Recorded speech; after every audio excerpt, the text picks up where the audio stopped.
Hey, what's up, church? It's good to be with you this week as we bring you news of what's happening in your church.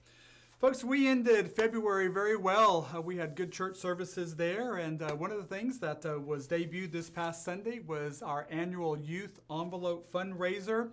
If you joined us on Sunday, you know I made mention of how brilliantly easy this fundraiser is. Way we support our youth group. We just have these envelopes that are out there. They just have an amount on here. You just put that amount of money in this envelope and hand it to the person at the desk, and you've just supported our youth ministry. Perhaps you like one that has a little more artwork on it.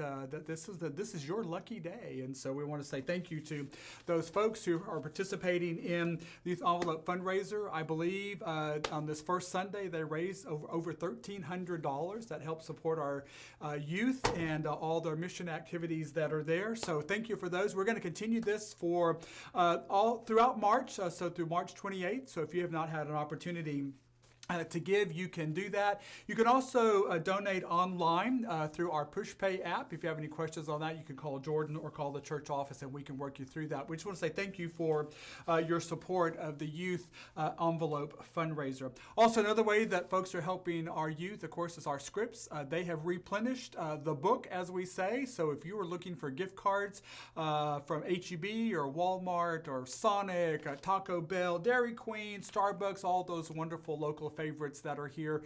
You can purchase those gift cards directly from the folks in the foyer. Again, another way to help our youth group is they receive a percentage off of all of those purchases that's there. So thank you folks for helping us with our youth ministry here to help send our kids to camp, to help them in their various opportunities that they are engaged in as they continue to grow in their discipleship. Want to say, too, thank you to those folks who have reached out in regards to the Freeze Fund, as it's being called. As we have mentioned, we still know there are folks that are recovering from the deep freeze of 2021. If you or you know somebody who is still does not have the sources available to repair the damage that's there, there is resources available through the conference and through the district.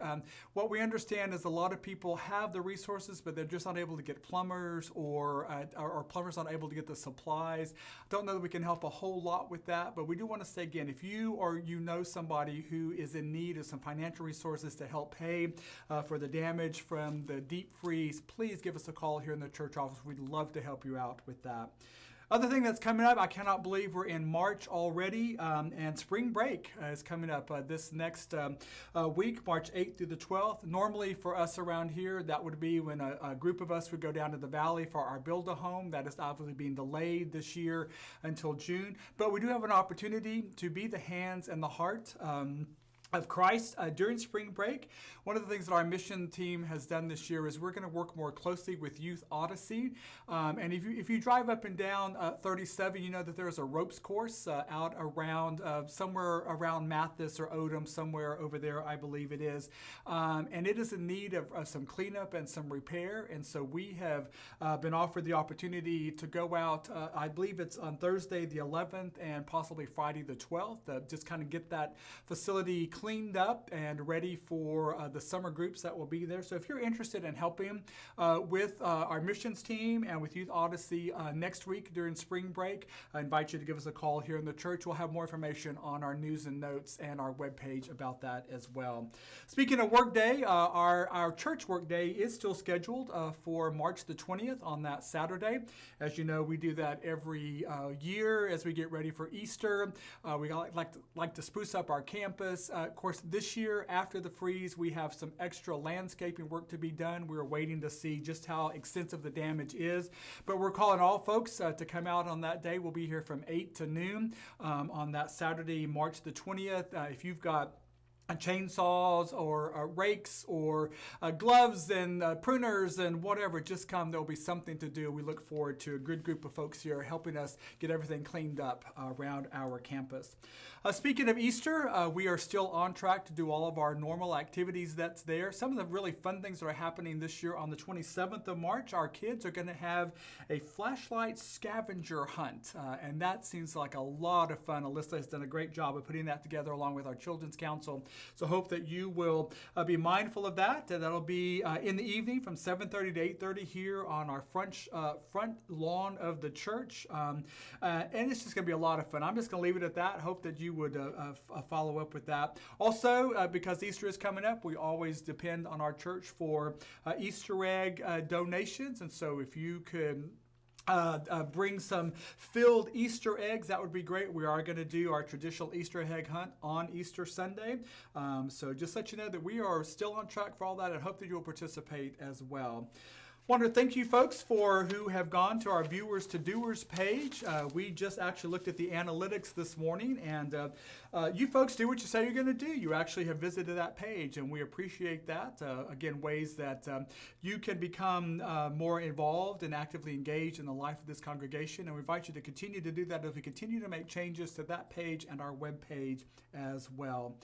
Friends, we want to just make note of the fact that we gladly received the announcement yesterday from Governor Abbott about the possibility of easing the restrictions for the COVID-19 that is still upon us. I just want you to say that we have received that, and we'll be deciding next week what that means for us. And so for those of you who have called and inquired what the church is going to do, for right now we're going to hold steady to that. But next week we'll make an announcement about the possibility of completely opening up our worship center, resetting it and everything, and getting back to some sense of normalcy. So be looking out for that announcement as well.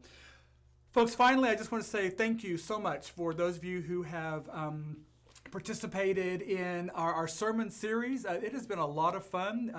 I know that some of you have said, well, the sermons are a little bit long, but they're good, so I appreciate that. And we are about halfway through the sermon series called The Last Week, where we delve deeper into the last week of Jesus' life on earth as he has made his way to Jerusalem.